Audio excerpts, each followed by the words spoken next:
গোটা বিশ্ব জগৎ আমি ছয় দিনে সৃষ্টি করেছি, কিন্তু তোমাকে আমি সৃষ্টি করেছি মহব্বত করে ভালোবেসে 120 বছর আমি তোমাকে সৃষ্টি করেছি। এই জন্য তোমাকে যে আমি সৃষ্টি করেছি, তোমার একটা কাজ আছে,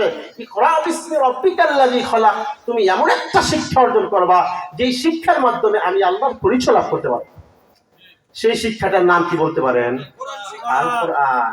এটা কোথায় শিক্ষা দেওয়া হয়? না কেজিতে?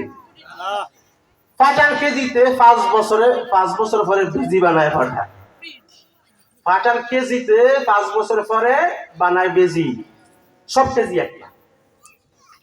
আমার জানা মতে কোনো কেজি স্কুল আছে ধর্মীয় টিচার রাইখা কোরআন শিক্ষা দেয়, আমি তাদেরকে ধন্যবাদ দিই, জাযাকাল্লাহ খাইরান। কিন্তু যে সকল কেজি স্কুলের কারণে আমার মুসলমানের সন্তান এই কোরআন থেকে বঞ্চিত হবে, কিয়ামতের ময়দানে জবাব না দিয়ে 1 ইঞ্চি অগ্রসর হতে পারবে না।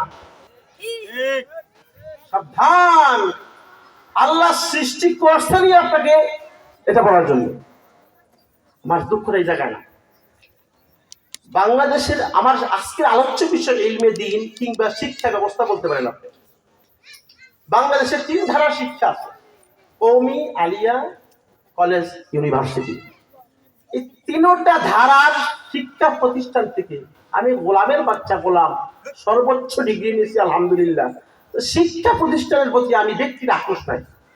আমার দুঃখটা হলো এই জায়গায় যে আল্লাহ তাআলা আপনাকে 120 বছরে মোহাব্বত করে ভালোবাসে সৃষ্টি করেছেন, এই মেধা দিয়েছেন আল্লাহ তাআলা, এই মেধা দিয়ে আপনি অনার্স মাস্টার্স পর্যন্ত করেছেন, পিএইচডি হোল্ডার, বিসিএস ক্যাডার হয়েছেন, ডাক্তার, ইঞ্জিনিয়ার হয়েছেন, কিন্তু এই মেধা দিয়ে আপনি কোরআনটা সহিশুদ্ধ ভাবে তেলাওয়াত করতে পারেন।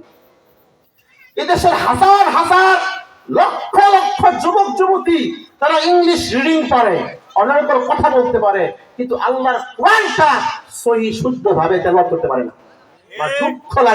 আমার দুঃখ লাগে কিয়ামতের ময়দানে যদি আপনাকে প্রশ্ন করে, আমি আল্লাহ তোমাকে মেধা দিয়েছি, 120 বছরে মুহাব্বত করে সৃষ্টি করেছি, এরপর আমি বলেছিলাম ইকরা বিসমি রাব্বিকাল্লাযী খালাক,